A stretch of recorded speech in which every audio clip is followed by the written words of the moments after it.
All right,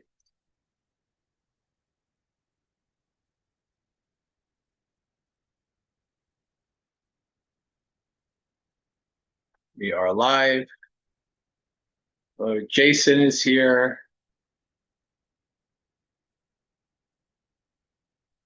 All right.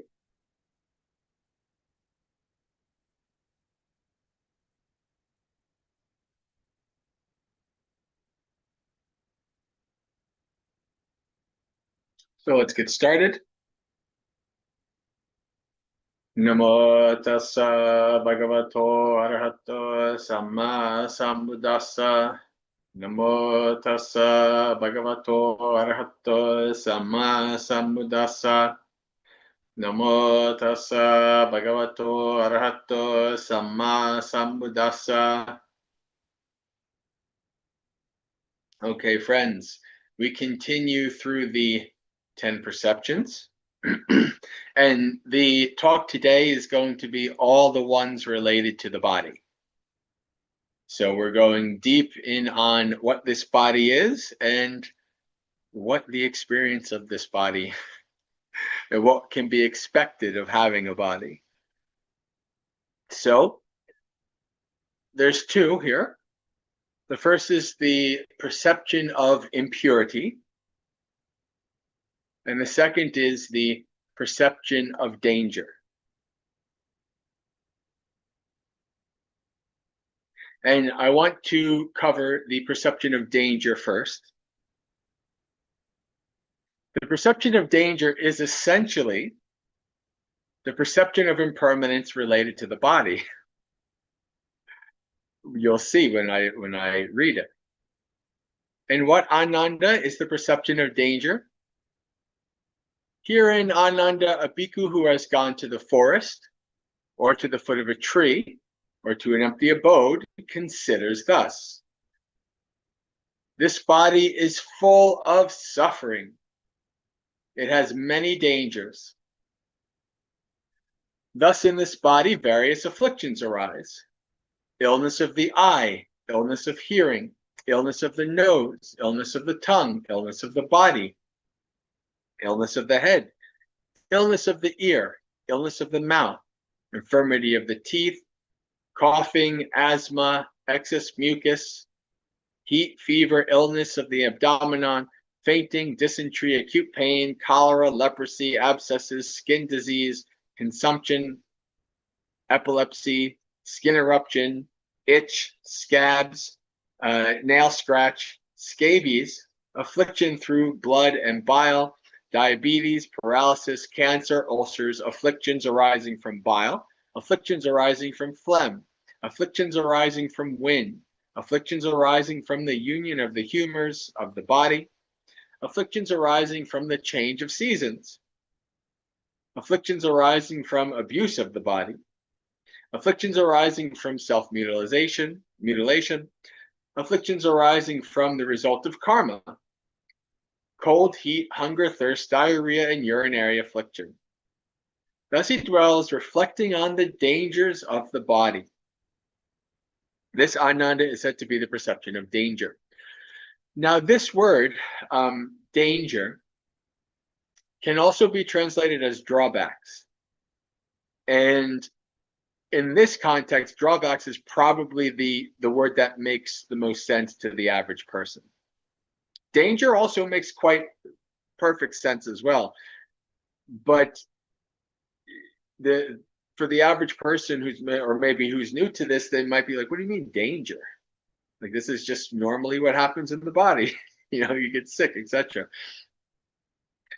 So the Buddha, in terms of our investigation, in terms of mindfulness, he always wants us to investigate and to be mindful of whatever our experience is with three factors. The first is the gratification. So we experience something. Maybe we keep doing the same stupid thing over and over and over again. And we know that kind of like it ends up being suffering in the end, but we keep doing it anyway. Well, we have to find out what's the gratification. What are we getting out of it that we keep doing it? Why do we keep doing it? Like, the gratification is understanding the pleasant experience, the reasons why we are doing it. Right? Even people like when I was a bit younger, they had the kids younger than me had the cutting. They were cutting themselves and things like that. All kinds of reasons. You were like, what do you mean? What is the gratification of that? Well, there's something that they're getting out of it.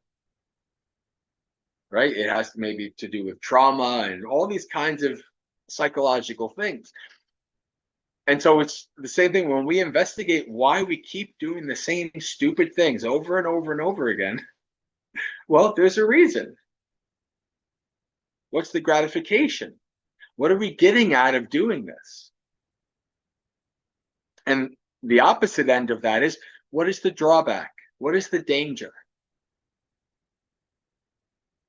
And so normally we're infatuated with the body and other people's bodies, right? We revel in our youth. We revel in our health.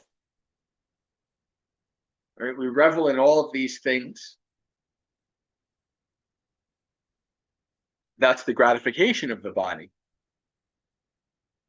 The Buddha here is giving us the reflection on the opposite of the gratification intoxication.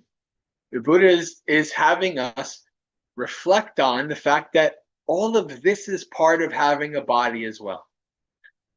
You cannot escape. You cannot have one part and not have the other. And we see here that this, the Buddha goes through this list. It's almost reminiscent of something you might find in a medical textbook, but in no way comes close to the totality of the things that can happen to having a body. And we see in this list, we see illnesses that just arise. We see stuff happening that we caused ourselves, right? Was it afflictions due to abuse of the body, things like that. We see afflictions related to our karma.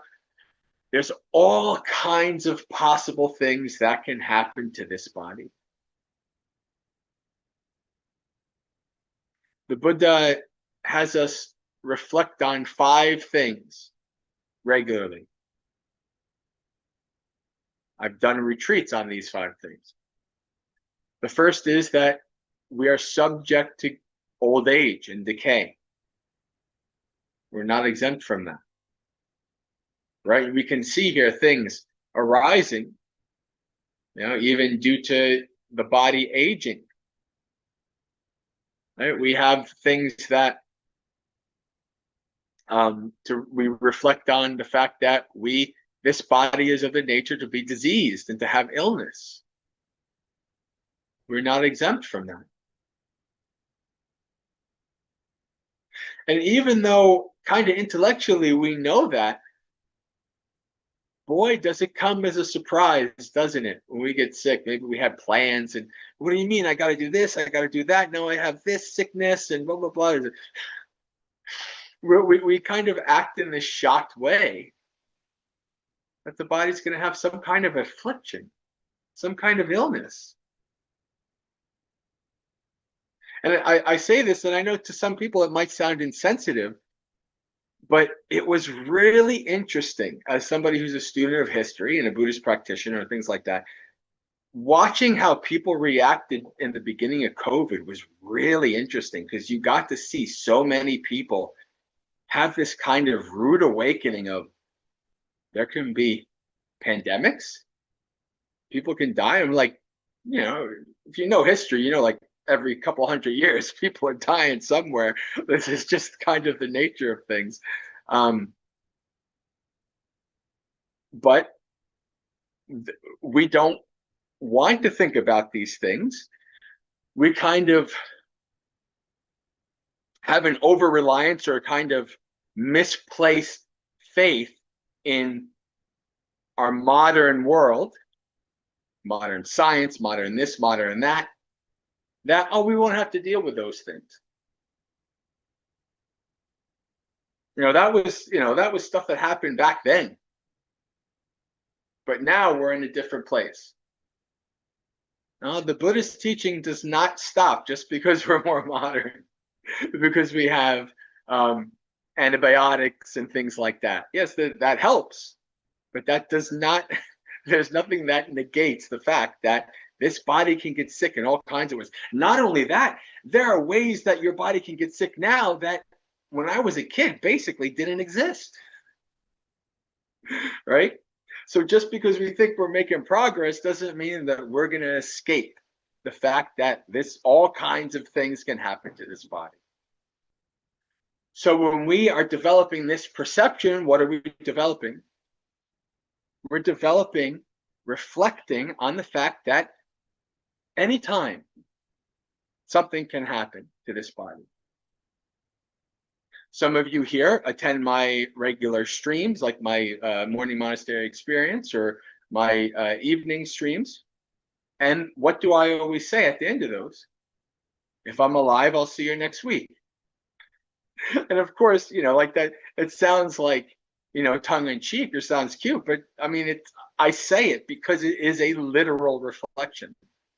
I literally, or you literally might not be around next week, right? I might be on the stream, but you might be in your next life. Who knows, right? Or you'll be around, you'll like be waiting for the YouTube email thing to come up, and it doesn't come up, and then the next day you found out that Bhante J is dead, he's gone. But this is the nature of things. This is what we have to reflect on, and that there's so many things, right? This whole list, right? It would be like, I'm going to worry about these things, and then this one thing you forgot and didn't even think about comes in. Oh, I wasn't even thinking about that sickness or that illness. This is a reflection to counteract our ignorance and our delusion, to counteract our intoxication and our infatuation with the body. That's what this practice is for. Yes, there's gratifying things of the body, but there's also drawbacks. There's also dangers. And the more you reflect on the dangers, the less attachment you have, the less attached you become to the gratification. And when you let that go, that's the escape, right? Whatever you experience, you can reflect on the gratification, the danger, and the escape. So here the Buddha wants us to reflect on the dangers of having a body.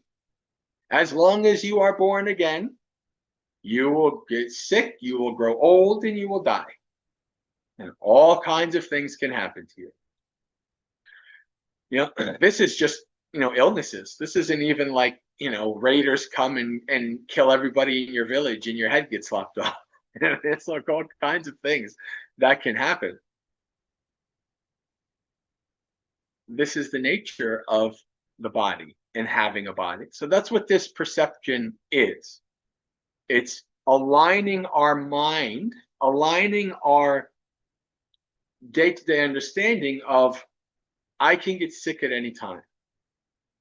And as you do this, what happens is when something arises, you're not surprised.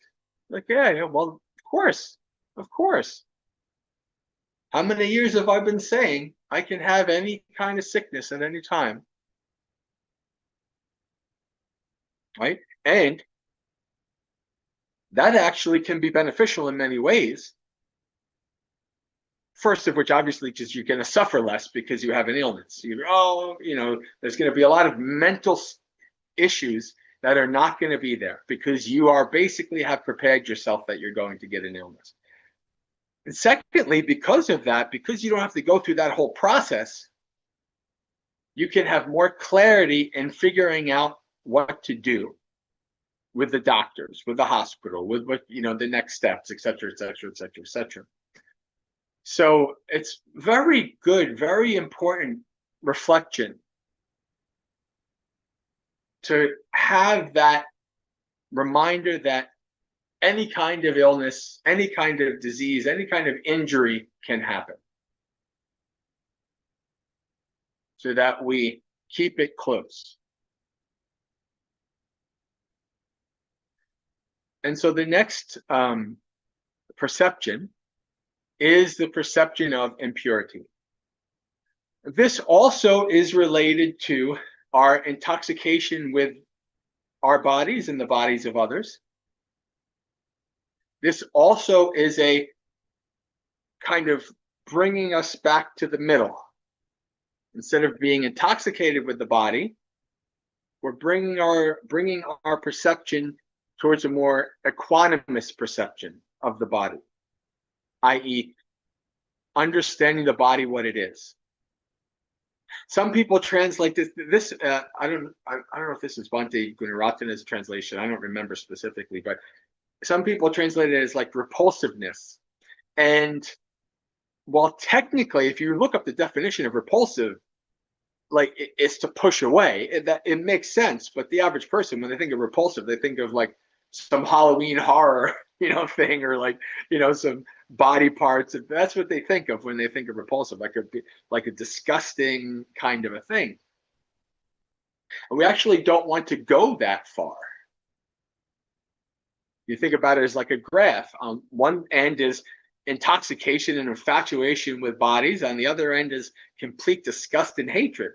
We don't want either extreme. We want to be equanimous in the middle. So the Buddha says, what is the perception of impurity? Here in Ananda, a bhikkhu who has gone to the forest or to the foot of a tree or to an empty abode considers the impurities of various kinds filling the body, from the feet upwards and from the top of the hair downwards, bounded by skin thus. In this body, there are head hairs, body hairs, nails, teeth, skin, flesh, sinews, bone, bone marrow, kidneys, heart, liver, pleura, spleen, lungs, large intestine, small intestine, undigested food in the stomach, feces, brain, bile, phlegm, pus, blood, sweat, fat, tears, grease, saliva, mucus, synovial fluid, and urine. Thus he dwells, reflecting on the impurity of this body. This Ananda is said to be the perception of impurity. So what is this? This is a list of parts of the body.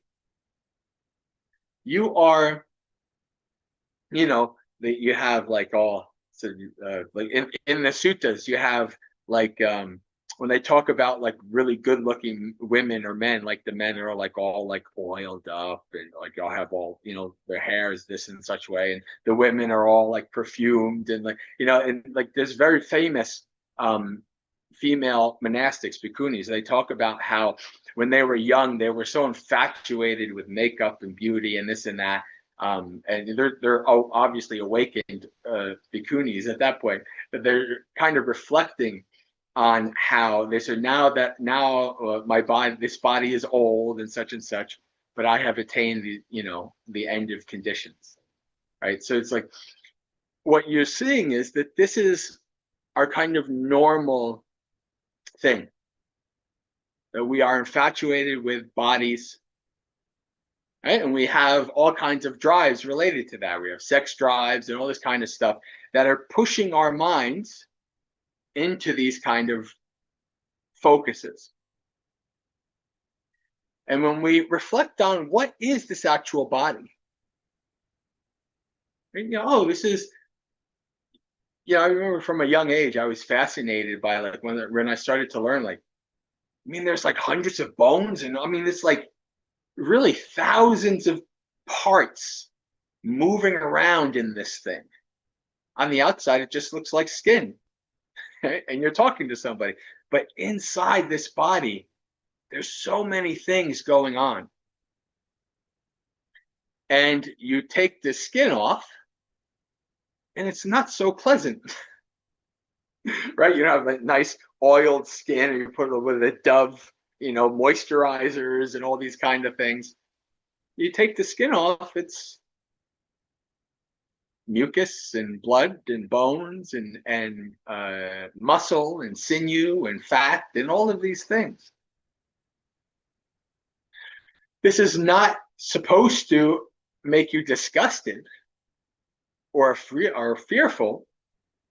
However, when one starts to do these practices, it usually starts out you're disgusted and fearful. Why is that? It's because you've gone your whole life never reflecting on these things. You have been deluded your whole life, reflecting, more focused on the gratification and the intoxication of the external, and not reflecting on what this body really is. Right? So when we do these, here traditionally Buddhism, we have these 31 or 32 parts of the body, and people memorize the list and things like that. And that's really not needed. In the modern day, we know of many more parts of the body, right? You can go, when I do this, I reflect on this body has circulatory system and respiratory system and nervous system and reproductive system and all these kind of systems, and it's just this huge mass of parts that have come together to create this body. This is also a very good perception to help with not self. Okay, so you reflect, well, which of these couple thousand parts are me? Are they mine? Are they myself? Is this liver myself? This is Bante J's liver. Nobody else can have it. You do these reflections. It helps to change your perception, to understand what this body is, to have an equanimous understanding. When we're talking about equanimity, what do we mean in Buddhism? Equanimity is when a mind is like a still forest pool. There's no likes and dislikes. There's no clinging and pushing away. You understand the body for what it is. The body is the body. Right? You understand what this body has. Right? You practice long enough, and it's like, people ask, like, oh, how are you a monk? How are you celibate? Girlfriends or whatever? It's like, well, you reflect on the body. You understand what it is. You understand what the drive is. And when you see that, it's like, okay, the drive is there. So what? Right? Yeah, the thought of hatred is still there. So what? I don't have to do anything about it. Right? That's a very powerful result of practice. You see it's there. You have an equanimous mind. I don't have to attach to it. I don't have to accept it, deny it. Just let it go. And it'll come and it'll go. Just like if you're following your breath, if you're able to develop that equanimity of whatever is arising, you're not attaching to it. You're not trying to push it away. It just arises. It's like a stream coming through your mind. Just stuff arising and ceasing, arising and ceasing. So when you have that equanimous mind, things are just arising and ceasing. Things are just as they are. This body is as it is. The body's hungry. The body's thirsty. The body's feeling pain. The body's feeling pleasure. That's the nature of what it is. It is a body, and until you become awakened, you will have a body, and this is the side effect, this is the drawback of having a body. So you do these reflections, reflecting on what this body is, what is its nature. In the Maggasekha Sutta, this is the premier sutta of learning how to develop mindfulness, Buddhist mindfulness. You see this in this. This is part of that sutta. This is part of how you develop mindfulness of the body. And there's a wonderful simile in that, under this, in Satipatthana, where the Buddha gives a simile. This is kind of like a how to perceive and how to understand what this reflection on the body parts is about. And he says, it is as if a person has a bag. The person has good eyesight, and they have a bag filled with all kinds of rice and grains and things. And they take out and they say, oh, this is hill rice, this is red rice, this is lima beans, whatever. And they're just picking it out, identifying it, and understanding it, and that's it. And so the Buddha gives that simile as a mindset of how to view the parts of the body. What's missing from that simile? This is lima beans. Oh, I hate lima beans. Oh, this is red rice. Oh, I like red rice. What's missing is the like and dislike, the clinging and aversion. It's just an understanding of what this body is. Not how we want it to be or how we wish it should be or anything like that. Just a equanimous understanding of what this body is. And the drawbacks of this body. There's gratification in the body. There's lots of pleasant experiences to experience in the body. That's why people keep being born again and again. Because they reach the end of their life and they have so much momentum and craving, and they have all still kinds of plans and things they want to do, so they go to the next life until one day you let go of all your cravings and you don't go anywhere anymore. You become extinguished. So this is the working with the body. The most important thing related to the body is to understand what this body is. And this way, when we understand what this body is, when there's sickness, when there's pleasure, when there's pain, it's just not as it doesn't drag us. We're not on autopilot. When there's pleasure, you recognize there's pleasure. You try not to get infatuated with it, and you try not to let that pleasure lead you to do really bad things. When there's pain, there's pain. You try not to get too averse to it.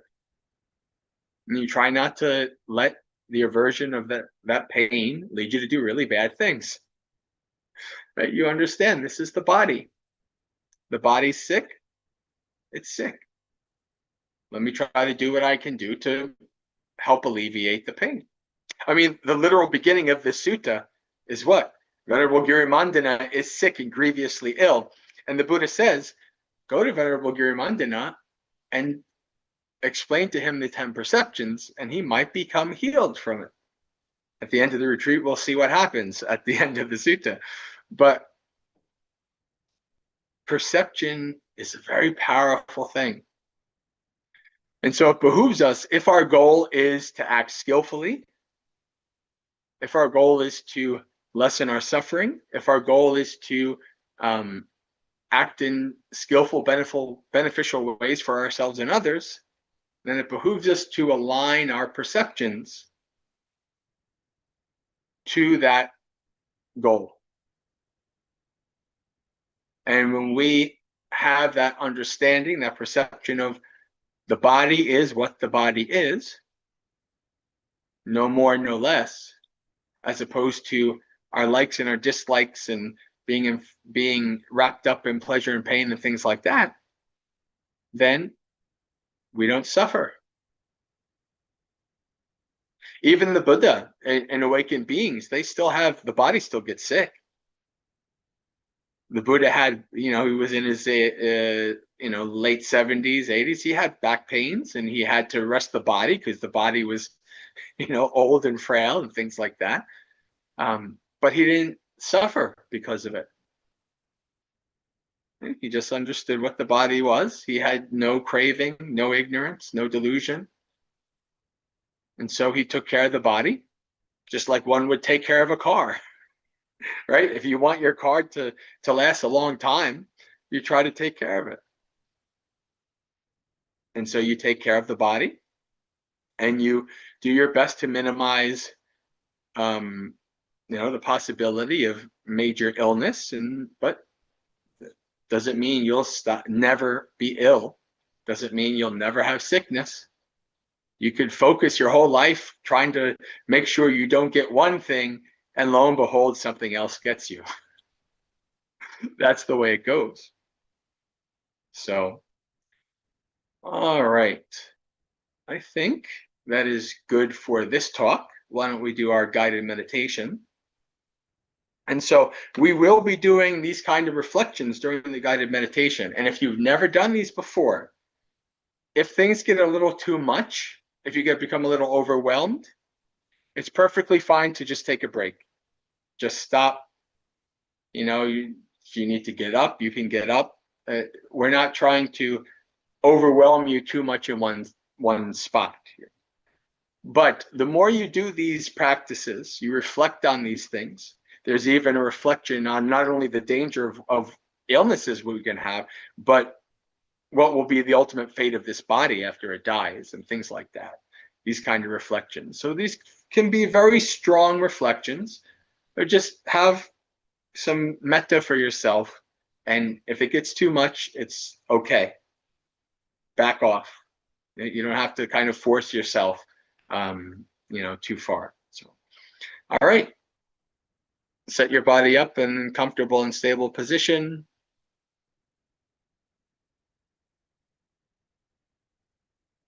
Start by doing the mindful scan of the body. I don't need to do beat for beat with you all. You've done this a couple times now. You know what to do.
Whenever you're ready, take your 3 breaths.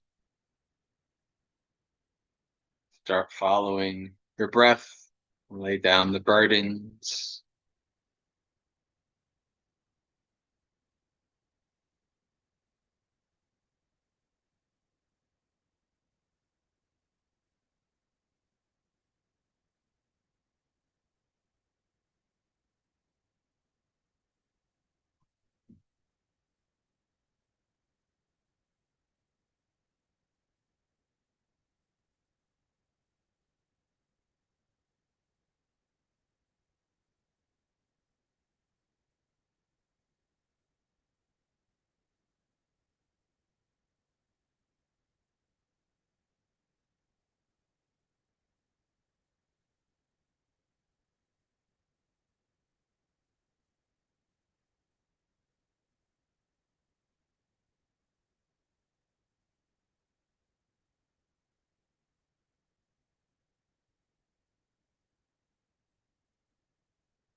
Remember to acknowledge, let go, and return. Train your mind to come back to the breath. The breath is home base. It's always there, doing its thing, ready for you to follow it towards a more calm and tranquil mind.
Acknowledge, let go, and return.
Now we will begin our contemplations. Let's contemplate for a while the dangers or the drawbacks of having a body.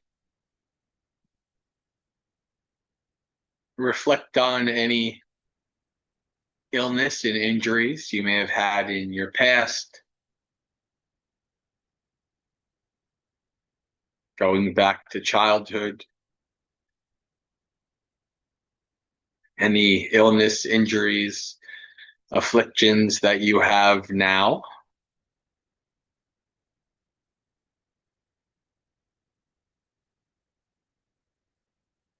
And reflecting on any illness and injuries you may have that it's possible to have in the future. You can think about genetics. Maybe your family is genetically disposed to having something. You may or may not have that. You can reflect on that. You can reflect on various ways, various things that can afflict your body. Spend some time aligning your perception with the drawbacks, the dangers, the downsides of having a body.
We'll switch to reflecting on the various parts of this body that come together to make a whole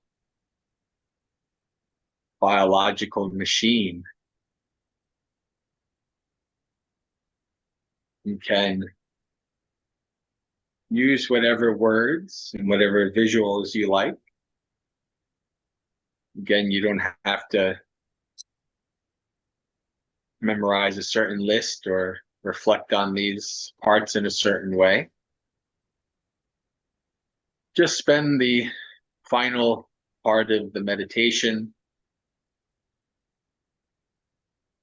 reflecting on all the various parts of this body, understanding what this body is from head to toe, inside, outside, understanding the solid aspects of the body, the liquid aspects of the body, the gaseous. Try to do a thorough accounting and evaluation to understand what this body is in a deep way.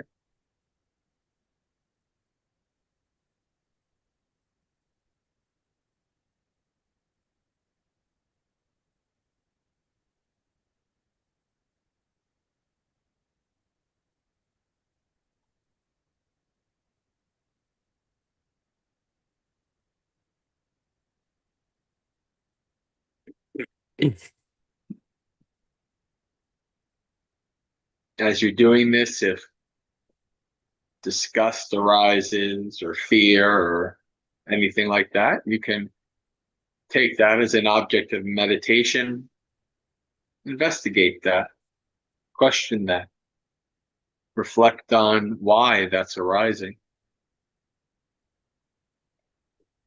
And then once you're done with that, return to analyzing the parts of the body.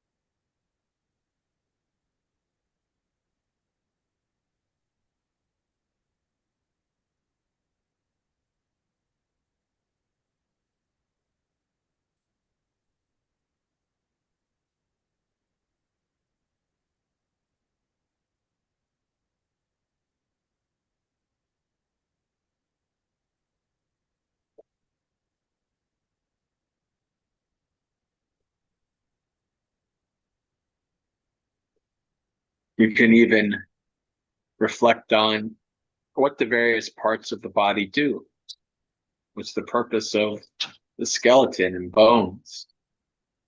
What's the purpose of the circulatory system, the respiratory system? What's the purpose of the liver, etc.?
Slowly start to open your eyes, becoming aware of the room around you and your body's position in it. Reflecting on the state of your mind before and after the meditation, and contemplating any experiences that stood out.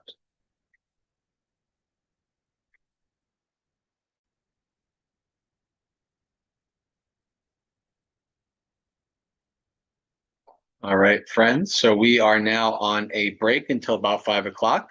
Remember, 5 to 6 or 6:15 ish is self-led guided meditation. However, or not guided meditation.